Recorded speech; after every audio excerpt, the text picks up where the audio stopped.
Hello students, in today's class we are going to discuss about compound microscope, which is an interesting instrument.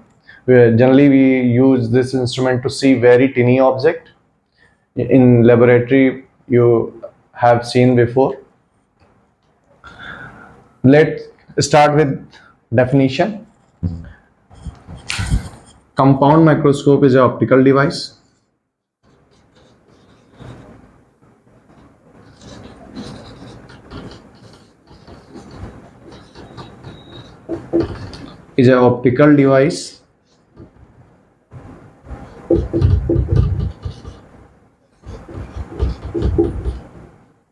which is used to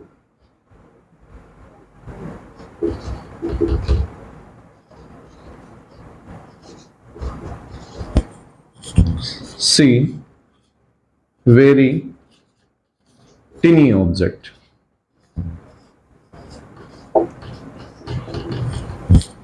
देखिए, जो compound microscope होता है वो काफ़ी छोटी चीज़ों को देखने के काम आता है. आपने लैब में भी देखा होगा, बायो लैब में देखा होगा कि छोटा सा जैसे कोई फूल या पत्तियां देखना होता है, और भी छोटे छोटे चीज़ें हैं, उनको स्टडी करने के लिए कंपाउंड माइक्रोस्कोप का यूज करते हैं. और एक अच्छा compound microscope 1000 times magnification provide करता है.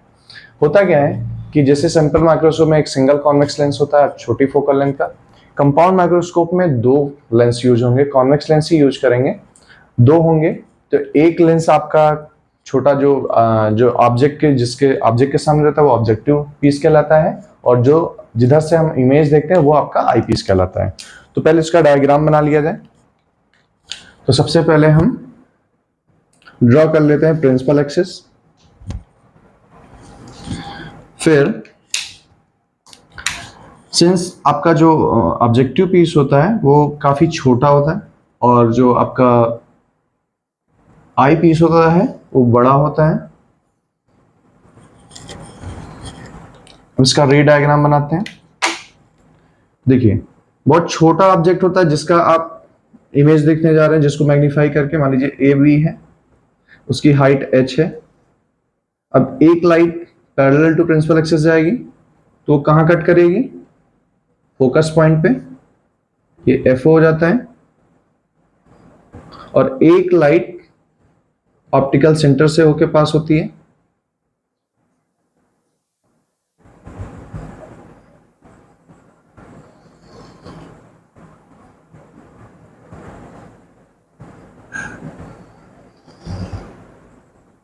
ठीक है, जहां पे दोनों लाइट कट करेंगे वहां पे इमेज बनेगा.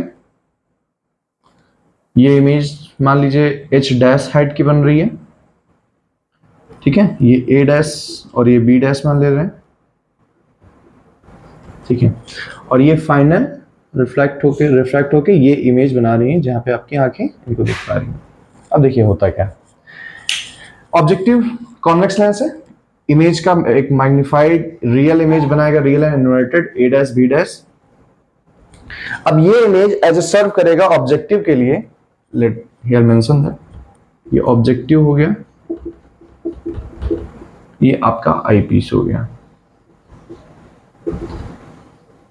ठीक है, अब ये जो इसने जो इमेज बनाया ऑब्जेक्टिव ने वो A dash B dash H dash height का, लेकिन इन्वर्टेड है, उल्टी इमेज बन रही है. ये सर्व करेगा as a object for this eyepiece lens.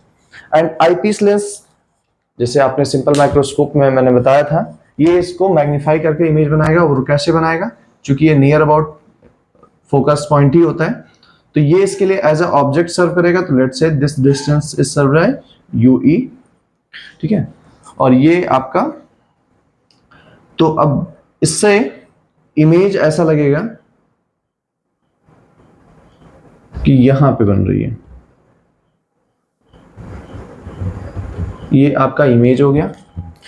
ये इमेज एंगल के लिए हो गया. और ऑब्जेक्ट एंगल के लिए क्या होगा? एक लाइट ऑप्टिक सेंटर से पास कराएंगे जो इसके यहां पे मीट करेगी, और एक फोकस पॉइंट पे, ये इसका जो फोकस पॉइंट है FE, ये इसका ये, और ये फाइनल इमेज जो बन रही है डिस्टिंक्ट विजन पे, ये H dash H double dash मान लीजिए, और ये डिस्टेंस d है। अब जो एंगल यहां पे बन रहा है वो बीटा है, यहां पे बीटा एंगल बन रहा है। और ये एक ऑब्जेक्ट के लिए जो नॉर्मली जो ऑब्जेक्ट जो एंगल सबटेंड कर रहा होता है, ये मान लीजिए h हाइट ऑफ ऑब्जेक्ट है, d डिस्टेंस ऑफ विजन है, और ये एंगल अल्फा बन रहा है।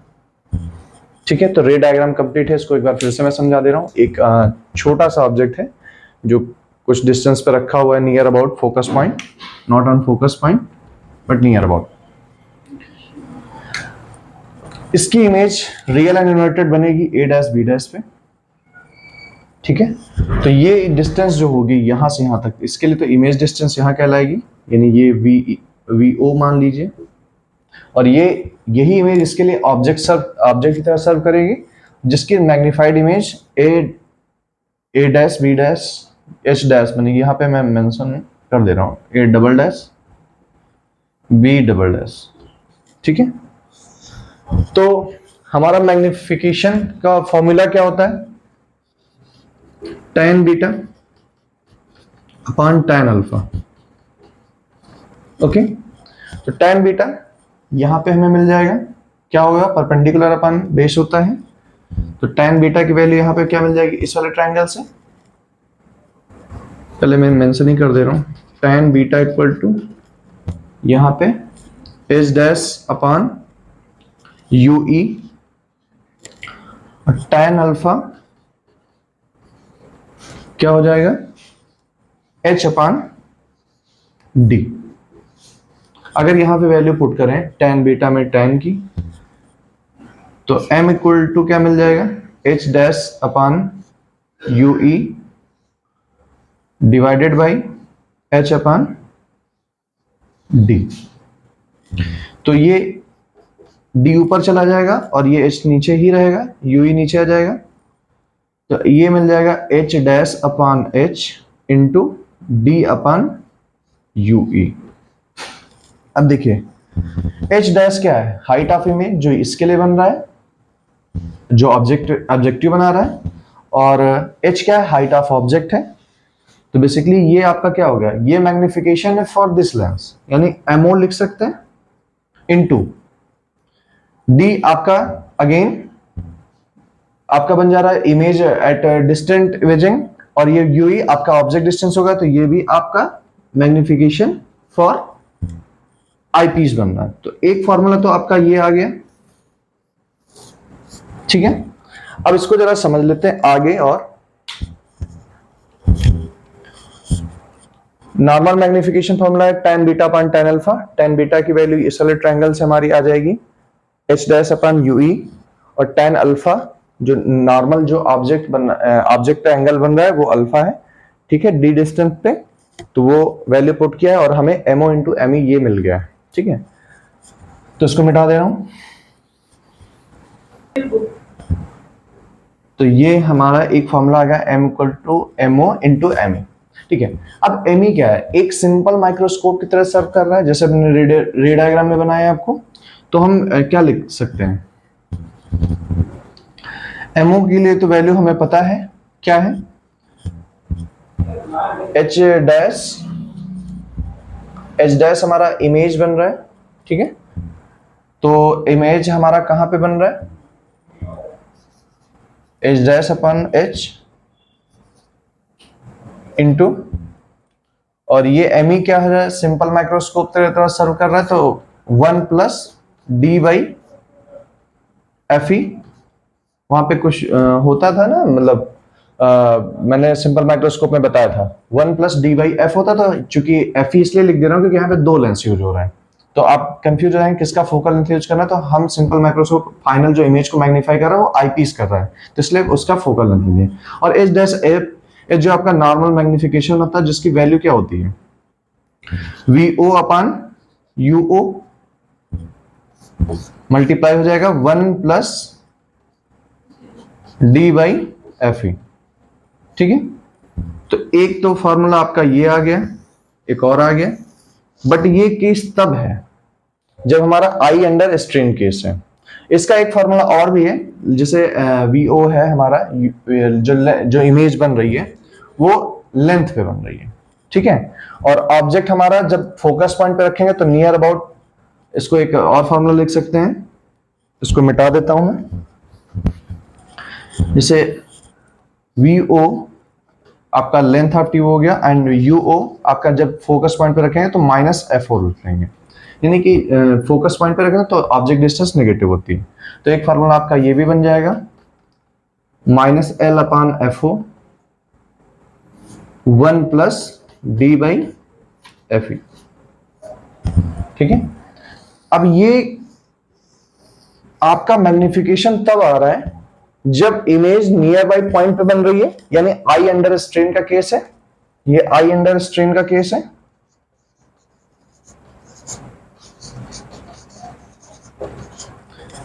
और जब इमेज इन्फिनिटी पे बनेगी तो हमारा नॉर्मल एडजस्टमेंट हो जाएगा, तो वो भी केस देख लेते हैं। इस केस में क्या होता है, रे डायग्राम मुझे फिर से बनाना पड़ेगा, तो मैं बना दे रहा हूं, इसी में थोड़ा सा मैग्नीफाई कर दे रहा हूं।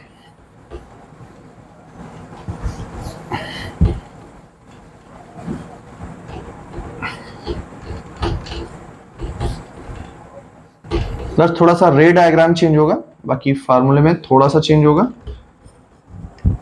मान लीजिए जो आपका ऑब्जेक्ट है नियर अबाउट फोकस पॉइंट पर, बहुत पास में भी है, मान लो फोकस पे भी हो सकता है, तो आपको पता है जब फोकस पे होता है तो इमेज कहां पे बनती है, इन्फिनिटी पे बनेगी।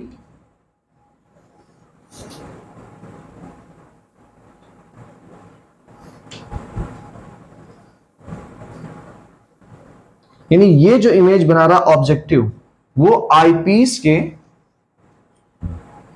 मान लीजिए फोकस पॉइंट पे बना रहा है, यानी ये ऑब्जेक्ट क्या जाएगी FE पे, तो अब इमेज कहां पे बनेगी, इन्फिनिटी पे, तो ये पैरेलल पे जाएगी। और जो आपका केस हो जाएगा, जो आपने नॉर्मल एडजस्टमेंट का सिंपल माइक्रोस्कोप में भी पढ़ा होगा, M = -L/FO इंटू ये 1 + D/FE सीधे कन्वर्ट हो जाता है D/FE में। तो ये नॉर्मल एडजस्टमेंट के लिए मैग्नीफाइंग फार्मूला आपका आ गया, ये फॉर नॉर्मल एडजस्टमेंट।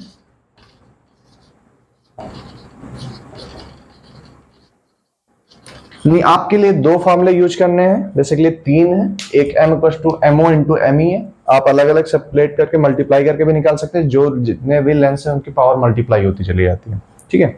तो अब करना क्या है कि एक आपका जब आई अंडर स्ट्रेन का नियर अबाउट का केस बनेगा तो L/FO 1 + D/FE, यहाँ पे L को लेकर कंफ्यूज नहीं करना है। अगर आपका इमेज डिस्टेंस दिया है कि ऑब्जेक्टिव इतने डिस्टेंस पे इमेज बना रहा, तो आप VO/UO भी कर सकते हैं, जो नॉर्मल लेंस का मैग्नीफाइंग पावर होता है V/U करके, ठीक है। और ये 1 + D/FE है। उसके बाद जब नॉर्मल एडजस्टमेंट की बात करें, जब इमेज मतलब इन्फिनिटी पे बनती है, तो आप ये फॉर्मूला यूज कर सकते हैं। तो अब हम कुछ क्वेश्चन इस पे देख लेते हैं। ये हमारे पास एक क्वेश्चन है, ठीक है, ये CBSE 2004 और 6 में पूछा भी गया है।